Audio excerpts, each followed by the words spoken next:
لیکن میں آپ پوائنٹ پک کریں کہ جن کے ساتھ پولیٹیکل جماعتوں کے ساتھ ہم بات کریں گے وہ ریسیونگ اینڈ پہ ان کو دیا گیا ہے, ان کو ملا ہے.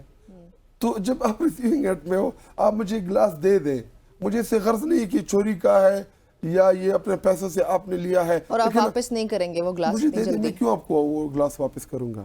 تو یہ ٹیکنیکل پوائنٹ ہے. تو پھر محمود خان اچکزئی اگر پولیٹیکل پارٹیز کے پاس جاتے ہیں تو وہ آپ لوگوں کی طرف اس کو یہ کنسیڈر کیا جائے گا کہ اسٹیبلشمنٹ تک پہنچنے کے لیے وہ گیٹ وے ہے؟ جی دیکھیں, اسٹیبلشمنٹ جو ہے, ہماری اسٹیبلشمنٹ کے ساتھ ہماری کیا لڑائی ہے؟ ہمارے تو کوئی جنگ نہیں, لڑائی نہیں, لیکن مذاکرات کے لیے ان کو لے کر بھی تو آنا ہے نا. جی دیکھیں, اسٹیبلشمنٹ, ہمارا اسٹیبلشمنٹ کے رول کے اوپر اعتراض ہے کہ سیاست میں ان کا جو رول ہے ہمارا ان کے اوپر اعتراض ہے. یا خواہ وہ ہمارے لیے کیا گیا ہے ماضی میں یا کسی کے لیے بھی کیا ہے ماضی میں, اس رول کے اوپر ہمیں اعتراض ہے. یہ ان کا کام نہیں ہے. اسٹیبلشمنٹ کا یہ کام نہیں ہے کہ آپ مخصوص جماعتوں کو. اچھا, اصولی طور پہ پھر یہ بات آپ کو ویسے پولیٹیکل پارٹیز کے ساتھ ڈسکس کرنی چاہیے کہ ڈیفائنڈ. جی دیکھیں, یہ کیا چیخ رہے تھے انہوں 2018 میں, یہ کیا کہہ رہے تھے یہی پی ڈی ایم والے کہ جی اسٹیبلشمنٹ جو ہے وہ تحریک انصاف کے ساتھ ہے. حالانکہ اس ٹائم بھی ہمارا موقف یہ تھا, ہمیں 32-33 سیٹوں کے اوپر 500 سے کم ووٹ مارجن پہ ہرایا گیا تھا. لیکن اس ٹائم ہم چاہ رہے تھے کہ گورنمنٹ بنے, ملک آگے جائے, ہمیں پبلک نے مینڈیٹ دیا ہے تاکہ ہم اس مینڈیٹ کے مطابق ہی ڈیلیور کریں, ہم اپنا کام کریں. جی دیکھیں, تاریخ یاد رکھی گی, عمران خان صاحب کی یہ 3-3.5 سال کی جو گورنمنٹ تھی, یہ گولڈن ایرا ہوگا اس ملک کا. ہمیں خود بھی نہیں تو سمجھ آ رہا ہے. سیریس جب یہی ہے, ہم بھی کرٹیسزم کرتے تھے ودن پارٹی کہ جی مہنگائی ہوگی اور یہ چیزیں, لیکن ابھی ہمیں پتہ چل رہا ہے کہ وہ ہمیں بتاتے تھے, ہمیں کنونس کرتے تھے ہمارے لیڈر عمران خان صاحب جب پرائم منسٹر تھے کہ جی آپ لوگوں کو بعد میں پتہ چلے گا کہ ہم اس ملک کو ٹریک کے اوپر لے آئے, ہم پٹری پہ ہم نے ریل گاڑی چڑھا دی ہے اور انشاءاللہ یہ آگے جائے گا. لیکن بدقسمتی سے جب ایک گورنمنٹ کے خلاف اس ٹائم جب آپ کی معیشت یا نیچے کی طرف جانی تھی یا اس نے فلائی کرنا تھا, بالکل وہ رن وے کے اوپر تھی, اسی ٹائم چھوڑا گونڈ دیا پرائم منسٹر کی پیٹ میں اور اچھی بلی گورنمنٹ جو تھی وہ گرا دی. صحیح. اچھا, ابھی ہماری گفتگو جاری ہے. ناظرین, گفتگو آپ سن رہے, پاکستان تحریک انصاف کا کیا موقف ہے یہ جاننے کی ہم کوشش کر رہے ہیں. ایک بریک شنگے ابھی ہم, اور بریک کے بعد بھی جب ہم واپس آئیں گے تو بات کریں گے کہ پاکستان کی جو سیاست ہے وہ کس طرف جا رہی ہے, پاکستان تحریک انصاف کہاں پہ اس وقت سٹینڈ کرتی ہے, اور امپورٹنٹ کیسز جیسے عدت کیس رہ گیا فار ایگزامپل, اس کے بعد کیا ہونے جا رہا ہے یہ جاننے کی کوشش کریں گے ایک بریک کے بعد.